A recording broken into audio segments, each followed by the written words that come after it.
Assalamualaikum dan salam sejahtera. iCitra KWSP mengimbangi tuntutan Lani dan Hari Tua.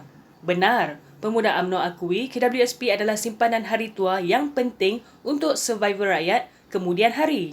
Malah, dalam perbincangan dengan CEO KWSP tempoh hari pada 21 September, mereka menunjukkan data-data seperti 46% pencarum berumur 55 tahun hanya ada simpanan kurang daripada RM10,000 dan rata-rata rakyat hanya boleh bertahan selama 3 tahun selepas bersara secara purata dengan jumlah simpanan KWSP yang mereka ada. Hujah balas saya dalam pertemuan tersebut berasaskan rumusan yang diperolehi daripada maklum balas rakyat yang pemuda kumpulkan. Berikut adalah hujah-hujahnya. Nombor 1. Suasana kecemasan musim pandemik memerlukan pelbagai pendekatan mendesak terutamanya bagi menjamin safety net atau jaringan keselamatan sosial rakyat. Jutaan rakyat yang hilang punca pendapatan akibat pandemik sama ada diberhentikan kerja, dicutikan tanpa gaji, perniagaan lingkup dan pendapatan gaji hari yang terencat, memberi kesan kepada keupayaan rakyat untuk berbelanja sekaligus mengakibatkan aliran tunai dalam ekonomi terjejas teruk. Rakyat terdesak untuk bayar komitmen bulanan sewa rumah, ansuran kereta, bil-bil utiliti, kad kredit dan lain-lain. Pada masa yang sama tertekan untuk penuhi tuntutan perut, keperluan dapur keluarga, keperluan persekolahan anak-anak PDPR dan lain-lain lagi. Nombor 2. Bantuan kerajaan seperti BPR, BPN dan BKC yang sebelum ini amat terhad dan hanya memfokuskan kepada B40. Menyebabkan ramai di kalangan rakyat yang masih tercicir sedangkan mereka juga telah jatuh ke dalam kategori susah dan terdesak terutamanya di kalangan M40 sebelum ini. Justru, demi kelangsungan hidup sekarang, membenarkan pengeluaran caruman daripada KWSP pasti akan melegakan ramai yang memang hakikatnya sudah sampai ke peringkat nyawa-nyawa ikan. Nombor 3. Pengeluaran dengan jumlah yang terhad daripada simpanan hari tua KWSP seperti iSinar, iLestari dan iCitra hanya untuk solusi jangka pendek bagi rakyat tidak terputus tunai di tangan dan melansaikan komitmen yang tertunggak ketika pandemik ini.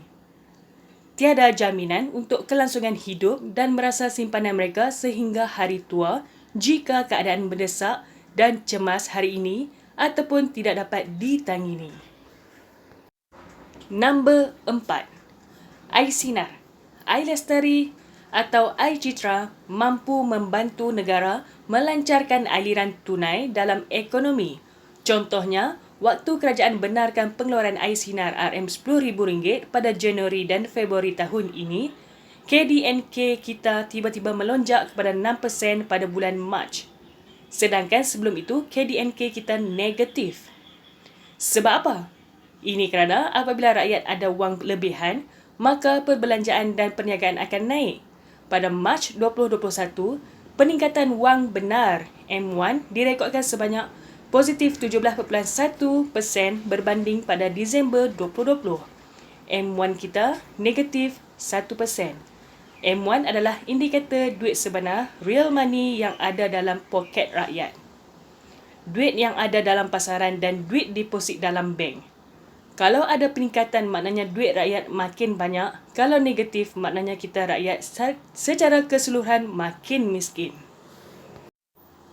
Nombor 5. Dalam pertemuan tersebut juga, ada beberapa cadangan yang Pemuda UMNO turut kemukakan untuk tangani isu bagi menampung kembali kelompangan simpanan KWSP akibat pengeluaran musim kecemasan. Antaranya, meningkatkan kadar caruman wajib majikan untuk tempoh tertentu dan perluaskan caruman mandatory coverage termasuk pada sektor informal seperti GIG ekonomi. Nombor 6. Di samping itu juga, Pemuda UMNO turut mencadangkan kepada kerajaan untuk berusaha mendatangkan solusi jangka sederhana dan panjang termasuk menyediakan bantuan tunai, yang secukupnya kepada rakyat dalam bajet 2022 nanti. Selain mencipta peluang-peluang pekerjaan baru untuk anak-anak muda termasuk skim jaminan pekerjaan dan mengupayakan kembali projek-projek infrastruktur berskala besar yang punya kesan gandaan ekonomi bagi segera merangsang pertubuhan dan peluang-peluang pekerjaan kepada rakyat. Dan nombor 7 yang terakhir, jika ini berjaya, rakyat tidak perlu lagi bergantung kepada pengeluaran wang simpanan KWSP yang tentu sekali boleh menjejaskan masa depan mereka di kemudian hari. Petikan ini diambil oleh Dr. Ashraf Wajdi Dusuki, Ketua Pergerakan Pemuda UMNO Malaysia. Semoga urusan kita semua dipermudahkan selepas ini. InsyaAllah. Sekian, terima kasih. Assalamualaikum.